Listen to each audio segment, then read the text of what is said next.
Selamat datang di Ngomong Aja Dulu. Di video kali ini saya akan membahas terkait dengan Brainroot.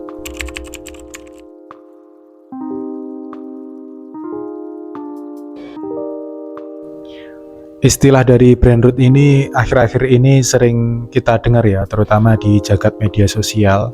Banyak yang membahas juga dari berbagai macam media, dari mulai media sosial, YouTube dan lain sebagainya. Tetapi kali ini saya akan membahas dari sudut pandang yang berbeda. Brainroot sendiri secara istilah itu bisa diartikan sebagai sebuah fenomena pembusukan otak. Lalu apakah ini hanya sebatas istilah, hanya sebatas jargon semata? Tentu tidak. Istilah Brainroot ini berasal dari satu fenomena di mana kita lebih sering menggunakan media sosial, lebih sering menggunakan gadget kita atau gawai kita untuk aktivitas-aktivitas yang kurang bermanfaat, misalnya dengan menonton video-video pendek yang kurang memberi dampak baik kepada kita, video-video receh, video-video lucu, dan itu kita konsumsi secara berlebihan sampai menguras waktu kita, hingga waktu kita habis untuk menonton video-video pendek tersebut. Tentu ini secara jangka pendek untuk sekedar hiburan tidak apa-apa, tetapi secara jangka panjang ini akan berdampak buruk kepada kondisi otak kita. Salah satu dampak yang paling kentara ketika kita terlalu banyak mengkonsumsi video-video pendek dan itu kurang relevan terhadap hidup kita, salah satunya adalah kita akan menjadi sulit untuk berkonsentrasi secara panjang. Artinya ketika kita misalnya menonton podcast yang membahas sesuatu topik yang menarik dan itu menambah wawasan kita menjadi lebih kurang untuk bisa bertahan lama menonton video itu. Dan itu saya rasakan sendiri ketika saya pernah dalam fase itu, fase di mana saya mulai kecanduan video-video pendek, video-video lucu.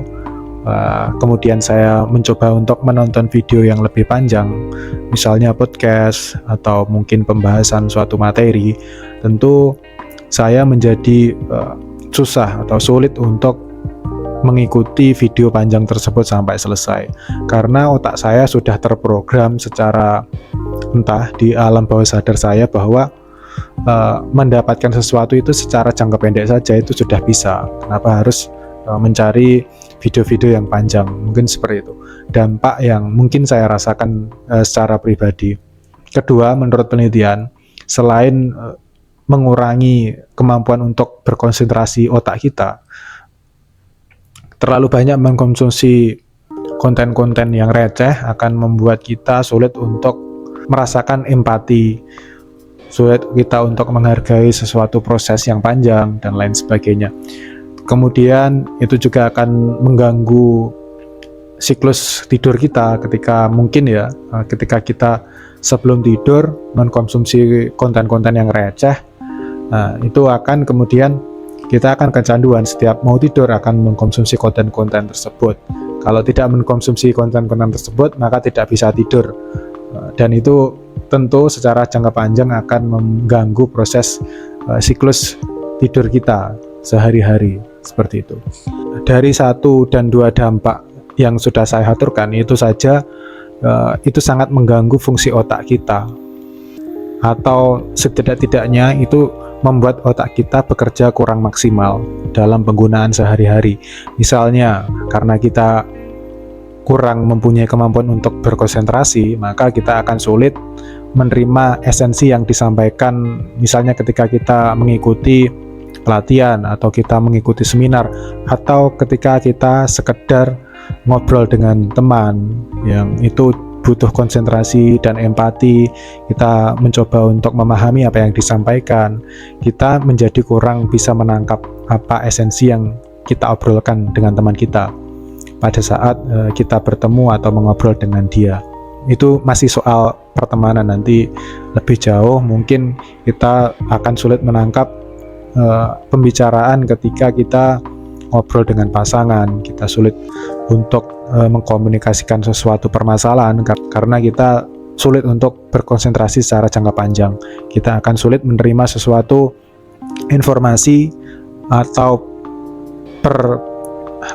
pembicaraan tertentu. Kita akan sulit menangkap esensi dari apa yang mereka komunikasikan kepada kita. Mungkin itu salah satu dampak. Belum lagi terganggunya siklus tidur kita tadi. Belum lagi ada yang menyebutkan bahwa nantinya kita karena terlalu banyak mengkonsumsi konten-konten yang kurang bermanfaat tadi, kita mengalami kelelahan secara mental. Artinya karena kita melihat dunia maya yang serba seru, lucu, dan membahagiakan, itu tidak sinkron dengan apa yang kita alami sehari-hari. Ketika kita sehari-hari diterpa banyak persoalan, masalah, kemudian yang menjadi tolak ukur kita adalah apa yang ada di dunia maya, di gawai kita atau di gadget kita, maka kita akan mengalami kelelahan secara mental.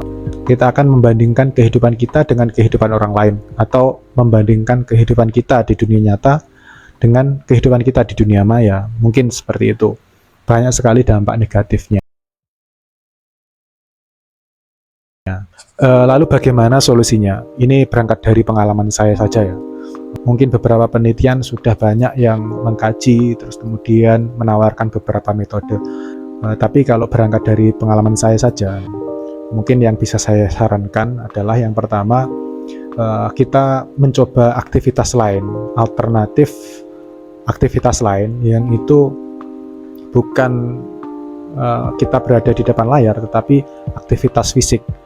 Banyak aktivitas fisik yang bisa kita kerjakan. Misalnya kita menata rumah, menata buku, menata perabotan rumah, berkebun, olahraga mungkin, atau mungkin bertemu dengan teman, ngobrol, dan lain sebagainya.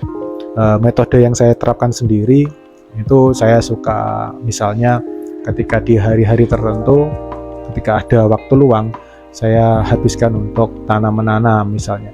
Atau yang sering saya lakukan ketika saya sendiri adalah membaca buku atau menulis. Mungkin itu jadi metode saya untuk mengalihkan diri dari konten-konten yang sekiranya kurang relevan dalam hidup saya, kurang membuat kita bertumbuh atau berkembang. Saya juga pernah mencoba satu metode yang namanya detox. Apa ya istilahnya, lupa saya. Semacam metode untuk mendetoks kebiasaan kita mengkonsumsi media sosial. Metodenya seperti ini. Saya mencoba untuk selama 1 minggu atau kurang lebih 1 minggu atau 2 minggu.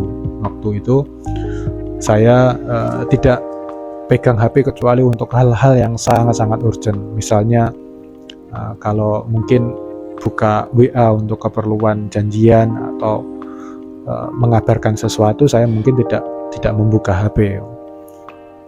Tidak membuka HP untuk menonton video atau mengkonsumsi media sosial, berselancar di media sosial.